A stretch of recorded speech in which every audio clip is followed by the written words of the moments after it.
السلام عليكم ورحمة الله وبركاته.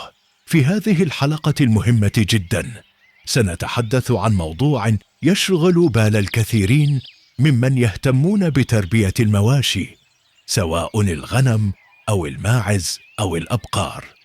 سؤال يتكرر كثيرا: ما هي أفضل سلالة أبدأ بها مشروعي؟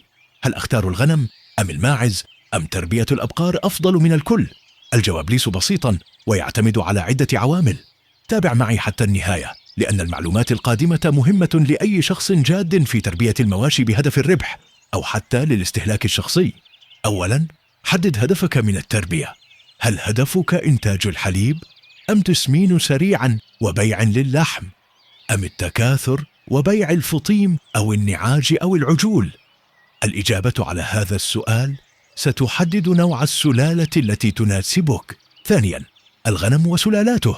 الغنم من أكثر الحيوانات المطلوبة في السوق العربي، خاصة في المناسبات الدينية مثل عيد الأضحى. من أشهر السلالات التي ينصح بها النجدي، سلالة ضخمة وسهلة التسمين، سعرها مرتفع في الأسواق، مناسبة لمن يريد الربح من بيع اللحم والنوادر.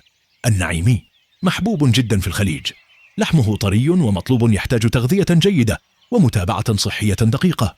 العواسي أو العواس، سلالة شامية تجمع بين إنتاج الحليب واللحم، مناسبة للمزارع الصغيرة والمربين المبتدئين. لكن تربية الغنم تحتاج اهتمام أكثر من غيرها، خاصة في الوقاية من الأمراض والطفيليات. ثالثا، الماعز، وهو الخيار الاقتصادي الذكي. الماعز خيار ممتاز لمن يريد مشروعا مربحا بتكلفة أقل نسبيا.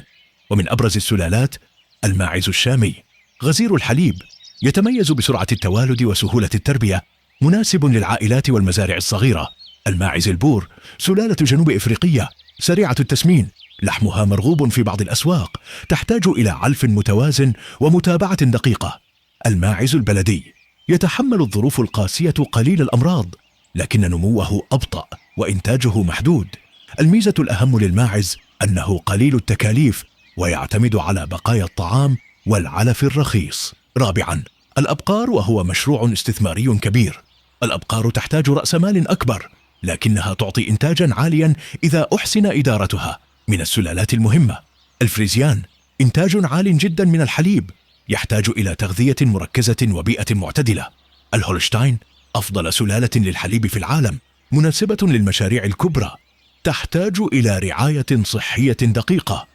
البراهيمان، سلالة قوية ومناسبة للمناخ الحار، إنتاجها من اللحم جيد، مناسبة للمناطق المفتوحة والمزارع الكبيرة. خامسا، خطوات البداية بدون خسارة. ابدأ بعدد قليل من الرؤوس، لا تزيد عن 10 في البداية. راقب السوق المحلي واعرف ما يفضله الناس في منطقتك. استثمر في التغذية الجيدة من البداية. تابع التطعيمات الدورية واستعن بطبيب بيطري موثوق. لا تعتمد فقط على الإنترنت، بل جرب بنفسك خطوة بخطوة.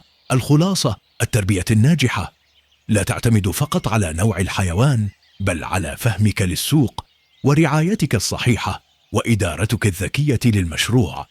اختيار السلالة خطوة أولى فقط، لكن النجاح الحقيقي في المتابعة اليومية والعناية المستمرة.